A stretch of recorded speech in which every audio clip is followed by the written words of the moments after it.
Baik, terima kasih. Assalamualaikum warahmatullahi wabarakatuh. Waalaikumsalam. Salam sehat, salam sejahtera buat kita semuanya. Mohon maaf saya berdiri di sini. Kita akan paling pintar atau paling menguasai, tapi kita belajar bersama terkait dengan bagaimana penanganan kebocoran tabung gas. Sebelumnya mohon maaf saya berdiri di sini. Baik,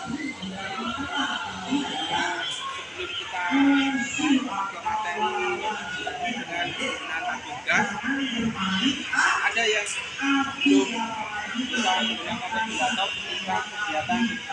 Nah, yang lainnya nggak usah bohong. Tahu masalah regulatornya tapi belum tahu penanganannya ketika terjadi kebocoran. Ini cuma dua. Yang lainnya sudah berani ya.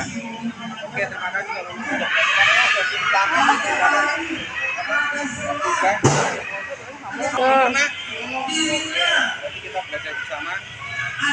Sebelum kita praktek bagaimana cara menggunakan tabung gas, penggunaan regulator baik tulangnya yang baik nanti seperti apa, terus nanti lanjut ketika kita sudah melakukan penggunaan regulator sama tulang sudah benar tapi ada nakes musibah terus terjadi kebocoran, bagaimana cara menanganinya nanti kita belajar di sini, kupas di sini.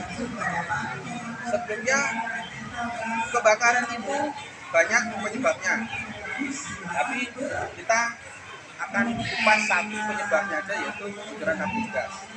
Ada penyebabnya dari listrik, dari lilin, dari penggunaan proyek apa itu Pertamina itu, dari kapal itu juga bisa menyebabkan terjadi kebakaran.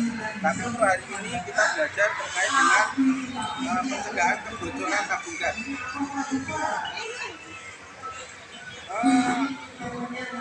Kebocoran tabung gas itu biasanya penggunaan regulator sama selang sama karet, ya kan? Sudah tahu ibu ya. Jadi komponen untuk kita kegiatan masak tiga peralatan itu sudah harus ada.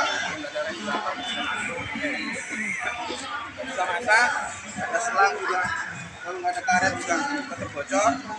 Jadi faktor tiga komponen inilah yang akan membuat kita safety dalam penggunaan tabung gas dan bisa kita melakukan kegiatan bersama-sama. Jadi pertama penggunaan regulator yang kita contohkan di sini beda dengan di rumah. Regulator di sini kita gunakan regulator yang digunakan untuk panas indeks. Jadi bisa besar, bisa dikecilkan. Kalau yang di rumah kan kecil, apinya nggak bisa dibesarkan atau maksimal. Nah, untuk pemasangan regulator sendiri, ketika aman itu isiannya ini fungsi dengan baik. Ketika kita masukkan seperti ini, kita kunci, dia tidak akan menyebabkan kebocoran. Nah, ketika sudah fungsinya aman, regulatornya bagus, kita cek karetnya. Biasanya karet kalau baru beli, ada yang menemukan karet yang bisa langsung ke plug ke regulatornya, kadang-kadang harus diganti. Kalau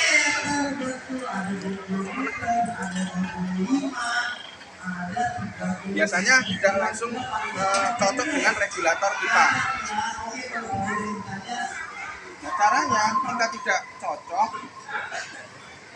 kita bisa ngakilinya, ini hanya ngakalin aja, tapi jika ada kesempatan untuk diganti, lebih baik diganti. Jadi ketika seperti ini nggak bisa, balik aja, putar seperti ini. Nah, dibalik seperti ini, yang luar ke dalam. Kita kalau memang sudah dipakai angka seperti itu, rumus seperti itu masih bocor, mendingan diganti karetnya aja, jangan ditutup dengan sobek. Biasanya kan maksa kan, antar aja nyarinya karetnya, ganjel dulu pakai sobek. Saya pakai karet, Pak. Hah? Pakai karet. Itu pun juga nggak boleh. Saya Itu kan bagian dari, ya bagian dari ngakalin. Karet gelang itu maksudnya kan? Iya. Ya. Artinya apa? Artinya karet gelang itu kan hanya pas kemungkinan pas kebetulan pas saja. Ketika dia akan ada pergerakan, dia pasti akan bocor. Jadi artinya dari Pertamina yang mengeluarkan tabung produk ini itu memang tidak harus diganti dengan sobek, tidak harus diikat pakai karet. Tapi ya itu tadi di rakyat kita itu kan ngakalin gitu kan. Karena kita yang saya sampaikan harus informasi yang jelas terkait dengan safety keamanannya, bukan karena masih bisa digunakan enggak. Jadi safety keamanannya saya sampaikan secara informasi secara benar. Kalau kita contohkan di sini buat praktek, memang agak sedikit beda karena memang tidak ada pelindungnya yang spiral itu kan. Nah itu wajib digunakan karena apa? Karena ketika ibu masak yang berkaitan dengan ayam ikan yang berbau amis, dikhawatirkan tikus itu menggigit bagian percikan minyak yang kita gunakan tadi, akhirnya terjadi kebocoran. Jadi banyak faktornya. Jadi rangkaian itu tadi kalau ibu sudah melakukan penggunaan tabung gas ini secara aman, secara prosedural, insya Allah tidak akan terjadi kebocoran tabung gas. Ya kan? Nah, ini bagian dari penting komponennya kan. Ini baru cara pemakaiannya supaya tidak terjadi kebocoran. Terus bagaimana kalau terjadi kebocoran tabung gas? Nah, contohnya ibu bepergian liburan pulang sore kondisi ruang tamu itu kan gelap.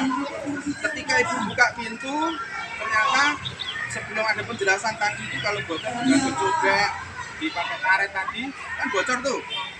Mencium bau gas itu ibu yang harus dilakukan, nggak usah nyalain lampu saklar, itu tidak usah, meskipun dalam kondisi gelap jangan dinyalakan karena di saklar itu ada pemantiknya yang memicu terjadinya ledakan. Jadi ledakan tabung gas itu bukan tabungnya, tapi gas yang sudah keluar mengisi suatu ruangan. Kalau seandainya di lingkungan itu ataupun di rumah itu sendiri terjadi kebakaran, teleponnya tahu? Enggak tahu. Siapa yang menolongi?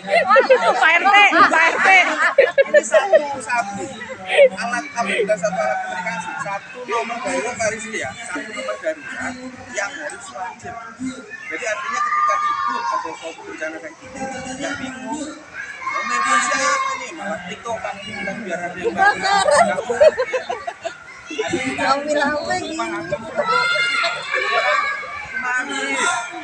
Oke lah, kita sedikit gambaran. Mungkin ibu dalam menjaga aset ibu di rumah, di pagar, di gembok dan segala macam itu kan menjaga aset supaya tidak dicuri orang dalam kegiatan untuk pengamanan pencurian, ya kan? Tapi kalau pencuri itu kan milihnya, ini yang mahal saya bawa itu kasarnya.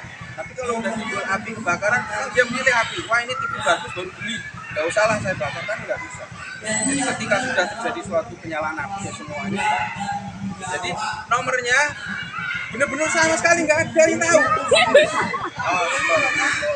Jadi nomornya dicatat Bu.